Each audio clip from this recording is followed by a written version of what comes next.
खुलेंगे। तो आपको बता दें कि देश भर में करीब 2 महीने से बंद स्कूल एक बार फिर से खोलने की तैयारी हो रही है। ये जानकारी सामने आ रही है कि जोन के हिसाब से स्कूलों को खोलने की इजाजत दी जाएगी और कितना बदल जाएगा स्कूल, इसको आप समझिए 100 सेकंड। इस वक्त आपके बच्चे इसी तरह से ऑनलाइन क्लास में बैठ रहे हैं। करीब 1.5-2 महीने से स्कूल टीचर जूम या किसी और ऐप के जरिए उन्हें पढ़ा रहे हैं। इसके पीछे मकसद ये कि बच्चों की पढ़ाई ना रुके। बावजूद इसके पूरी तरह से बच्चों की सिलेबस कवर नहीं हो पा रहे। इसके अलावा कई बच्चे ऑनलाइन पढ़ाई भी ठीक से नहीं कर पा रहे, क्योंकि 2017 के आंकड़े के मुताबिक भारत में करीब 34% इंटरनेट यूजर्स हैं। मतलब करीब 2/3 लोगों के पास इंटरनेट की सुविधा नहीं है। इसके अलावा 130 करोड़ के देश में 40% से भी कम लोग यानी लगभग 50 करोड़ लोग स्मार्टफोन रखते हैं और लैपटॉप यूजर्स की संख्या और भी कम है। और जो माता पिता लैपटॉप या मोबाइल फोन लेकर ऑफिस जाते हैं, उनके बच्चे बिना इन गैजेट्स की पढ़ाई कैसे कर पाएंगे? इसलिए अब केंद्रीय मानव संसाधन विकास मंत्रालय स्कूलों को खोलने पर विचार कर रहा है। इसके लिए संबंधित एजेंसियों से सलाह मशवरा भी किया जा रहा है। सूत्रों से मिली जानकारी के मुताबिक लॉकडाउन खत्म होने और गर्मी की छुट्टी के बाद जुलाई के महीने में स्कूलों के खोलने की प्लानिंग की जा रही है। इसके तहत ग्रीन और ऑरेंज जोन में कुछ हिदायतों के साथ स्कूल खोले जा सकते हैं। स्कूल, कॉलेज और उच्च शिक्षण संस्थानों के लिए अलग अलग गाइडलाइंस को जारी किया जाएगा। स्कूल खोलने से पहले शिक्षकों को खास ट्रेनिंग दी जाएगी, जिसमें उनको ये बताया जाएगा कि स्कूल में सोशल डिस्टेंसिंग का पालन कैसे करना है। साथ ही स्कूल की सभी प्रक्रिया सीसीटीवी से मॉनिटर होगी। बताया जाता है कि स्कूल जाने वाले बच्चों के लिए भी गाइडलाइंस को तैयार किया जा रहा है, लेकिन ये सब कुछ निर्भर करेगा उस वक्त के हालात पर, क्योंकि एम्स के डॉक्टर और नीति आयोग के सदस्य ने अनुमान लगाया है कि देश में जून से अगस्त के बीच कोरोना के मामले पीक पर होंगे। अगर ये अंदाजा सच साबित होता है तो स्कूलों को खोलने का इरादा कुछ और वक्त के लिए टाला भी जा सकता है और फिर बच्चों को कुछ और वक्त के लिए कमियों के साथ ऑनलाइन पढ़ाई करनी पड़ सकती है। सूत्रों के हवाले से यह है कि फिलहाल स्कूलों के खुलने का समय तय नहीं है। कोरोना की स्थिति पर निर्भर करेगा कि स्कूल कब खुलेंगे। अभी तक केवल केंद्र शासित प्रदेश चंडीगढ़ ने स्कूल खोलने की मंशा जताई है।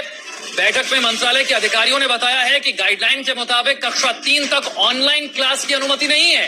कक्षा 3 तक के छात्रों के अभिभावक ऑनलाइन क्लास में हिस्सा ले सकते हैं, जबकि कक्षा 4 से 7 तक सीमित ऑनलाइन क्लास हो सकती है। रवि त्रिपाठी और जानकारी के साथ रवि। देखिए, आज मानव संसाधन विकास मंत्रालय के स्थायी समिति की बैठक थी, स्टैंडिंग कमेटी की बैठक थी। उस बैठक में तमाम सांसदों ने अलग अलग सवाल किए, क्योंकि उसमें सांसद भी होते हैं, स्थायी समिति के चेयरमैन विनय सहस्त्रबुद्धे वो भी थे और तमाम अधिकारी भी मौजूद रहते हैं। तो अधिकारियों से आप सवाल जवाब कर सकते हैं कि आखिर क्या स्थिति है। तो उसमें ये निकल के आया कि अभी सब लोग चाहते हैं कि स्कूल नहीं खुले फिलहाल। तो ऐसा माना जा रहा है कि फिलहाल स्कूलों को खोलने का कोई प्लान सरकार के पास नहीं है, क्योंकि कोरोना हवाला दिया गया कि कोरोना की स्थिति को देखते हुए ही स्कूलों को खोलने का फैसला आगे सरकार लेगी या नहीं लेगी, जो भी होगा। तो भी हालात जो है उसके हिसाब से ऐसा नहीं लग रहा है कि अभी सितंबर हो चाहे अक्टूबर में जब से भी स्कूल खोला जा सकता है, ऐसा कोई गारंटी नहीं है। साथ ही साथ ये अच्छी चीज बताई गई कि तीसरी क्लास तक के जो बच्चे हैं उनको ऑनलाइन एजुकेशन कंपलसरी नहीं है, उनको जरूरी नहीं है। उनमें अभिभावक जो उनके छात्रों का जो पेरेंट्स हैं वो ऑनलाइन क्लास में शामिल हो सकते हैं, उनको बच्चों को कोई जरूरी नहीं है। ये बहुत बड़ी राहत है। चूंकि मैं बताऊं कि मेरा बच्चा भी तीसरी क्लास में, इसलिए मैं जानकारी के लिए मुझे लग रहा है कि बड़ी राहत है। और हमें सुबह से परेशानी रहती है कि इस तरह की चीजें बच्चे ऑनलाइन में कई बार इरिटेट होते हैं, परेशान होते हैं, तमाम चीजें दिक्कत होती है।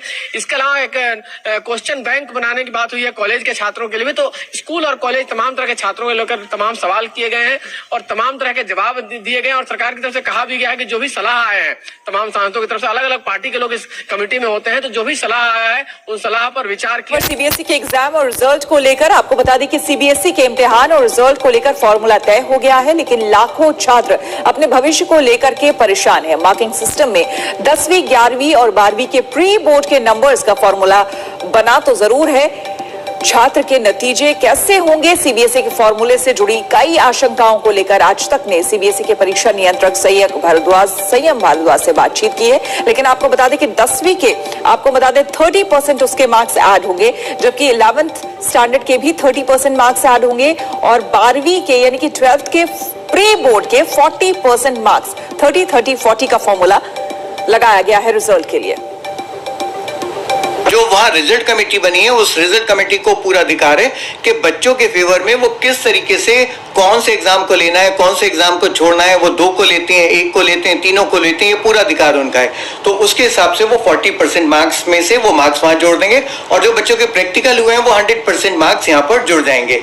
सबसे बड़ी बात यह है कि बच्चे को 11th में भी कुछ प्रॉब्लम हो सकती है, 12th में भी कुछ प्रॉब्लम हो सकती है, क्योंकि 11th में बच्चे सीरियस नहीं होते, या मैं ये कहूँ सीरियस होने की जगह कि जब 10th से 11th में आते हैं तो सिलेबस ज्यादा होता है। दोस्तों, अगर आप एक स्टूडेंट हैं और किसी भी कंपटीशन एग्जाम्स की तैयारी कर रहे हैं, क्वेश्चन को करते करते हैं आप उन क्वेश्चंस में अटक जाते हैं और आपके डाउट्स को सॉल्व करने वाला आपके आसपास कोई नहीं होता, बट अब आपको परेशान होने की जरूरत नहीं, क्योंकि फिलो ऐप है आप लोगों के लिए। इस ऐप के जरिए आप अपने डाउट्स को with in 60 seconds live interaction के साथ यहाँ के एक्सपर्ट्स के द्वारा सॉल्व कर सकते हो, और ये ऐप एकदम फ्री है। इस ऐप का लिंक मैं आपको डिस्क्रिप्शन बॉक्स में दे रही हूं, जहां पे जाकर आप इस ऐप को डाउनलोड कर विद इन 16 सेकेंड आपके कोई भी एजुकेशनल डाउट्स है उन्हें क्लियर कर सकते हैं।